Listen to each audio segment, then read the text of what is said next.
Everyone, nagabad ng my YouTube channel. So, pag-usapan natin kung sino nagsimula ng KFC.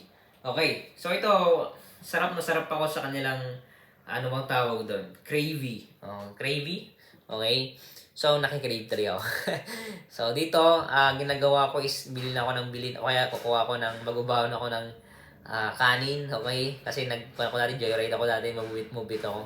Kaya na ako lagi sa KFC. Tapos, kuha lang ako ng madami kong kanin. Okay, na baon. Tapos, ang ulam ko na is yung free gravy nila, ayun ba yun? Okay, so ang nagsimula lang naman ito is si Colonel Sanders, okay? Ang matutunan dito is yung never too late to start. Nagtagumpay siya sa edad 65. Okay, so kung ikaw ay 40 years old, 50 years old, fight. Pwede pa rin tayo magtagumpay kahit na matanda na tayo. Okay, kung tayong mga entrepreneur na bata, paano pa kaya yung matanda, di ba? So, nakakahiya naman sa kanya. So, nakaka-inspire at kung ikaw nanonood ka na medyo matanda na, pwede pa yan. Okay, if you want to buy this book, you can Facebook officially in the description mention po. Salamat po and God bless.